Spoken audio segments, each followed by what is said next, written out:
Hi అండి, నమస్తే. Welcome back to Chandrika's kitchen.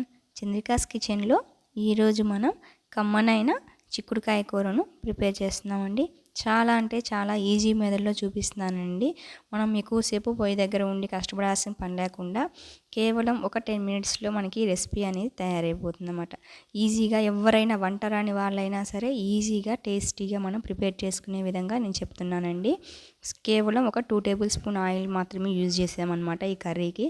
మనం ఆరోగ్యాన్ని ఇచ్చే ఈ చిక్కుడుకాయ కూరను ఎలా ప్రిపేర్ చేయాలో మనం చూసేద్దామండి. నేను మీకు వీడియోలో చూపిస్తున్న విధంగా చిక్కుడుకాయలను ఈ విధంగా 1/2 కేజీ వరకు నేను తీసుకున్నాను అనమాట.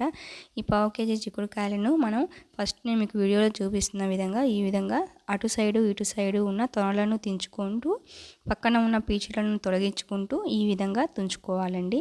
తుంచుకున్న ప్రతి దాంట్లో కూడా నేను మీకు వీడియోలో చూపిస్తున్న విధంగా ఈ విధంగా చెక్ చేసుకోండి. ఎందుకంటే లోపల చిన్న చిన్న పురుగులు లాంటివి ఏమైనా ఉండే అవకాశం ఉంటుంది కాబట్టి ఈ విధంగా ప్రతి పార్ట్ను కూడా మనం ఈ విధంగా విడదీసి చూసుకోవాలండి కంపల్సరీగా. అలా ఉంటేనే మనకి మంచిదన్నమాట. సో అదేవిధంగా మిగిలిన చిక్కుడుకాయలన్నింటిని కూడా నేను మీకు వీడియోలో చూపిస్తున్న విధంగా ఈ విధంగా చిన్న చిన్న ముక్కలుగా చేసేసుకోవాలన్నమాట. ఈ విధంగా మొత్తాన్ని మనం ప్రిపేర్ చేసేసుకుందాం. చూడండి, నేను మీకు వీడియో చూపిస్తున్న విధంగా ఈ విధంగా చేసుకున్నాక దీంట్లో నేను రుచికి సరిపడా ఉప్పును వేసుకున్నానండి.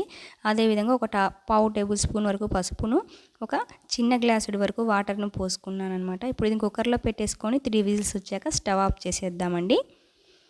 ఓకేనండి, ఇవి ఉడికేలోగా మనం ఈ విధంగా స్టవ్ ఆఫ్ చేసేసానండి.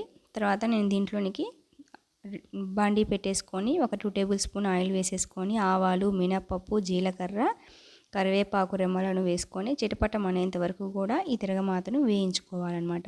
ఈ విధంగా వేయించుకున్నాక ఇందాక మనం చూడండి పర్ఫెక్ట్గా ఎలా ఉడికిందో. ఈ చిక్కుడుకాయని ఆల్రెడీ కుక్కర్లో పెట్టేసి 3 విజిల్స్ వచ్చాక స్టవ్ ఆఫ్ చేసేసాం కదా, అలా ఉడికిన ఈ చిక్కుడుకాయని తీసుకొచ్చి ఈ విధంగా బాండీలో వేసేసుకొని మరొకసారి ఒక 2 మినిట్స్ పాటు ఈవెన్గా కలిసేంత వరకు కూడా మనం కలియబెట్టాలండి. ఇది తిరగమాతతో పాటు వేసుకున్నాను అనమాట.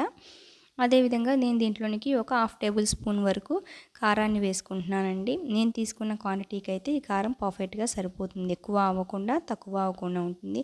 కూరకి అసలైన రుచి అనేది ఉప్పు కారాలను బట్టే ఉంటుంది కాబట్టి ఈ విధంగా అడ్జస్ట్ చేసేసుకొని వేసుకోవాలండి. ఇంకా స్టవ్ ఆఫ్ చేసేసుకోవడమే, అంతేనండి. ఎంతో టేస్టీగా ఉండే చిక్కుడుకాయ కర్రీ అనేది ప్రిపేర్ అయిపోయింది. సో ఫ్రెండ్స్, మీరు ట్రై చేయండి. మీరు ట్రై చేశాక మీకు ఎలా కుదిరిందో నాకు కామెంట్ సెక్షన్లో కామెంట్ చేయండి ఫ్రెండ్స్. వీడియో నచ్చితే లైక్ చేయండి, మీ ఫ్రెండ్స్ అండ్ రిలేటివ్స్కి షేర్ చేయండి. మరిన్ని సింప్లీ అండ్ టేస్టీ రెసిపీస్ కోసం చంద్రికాస్ కిచెన్ని సబ్స్క్రైబ్ చేసుకోవడం మర్చిపోకండి friends. Thank you for watching.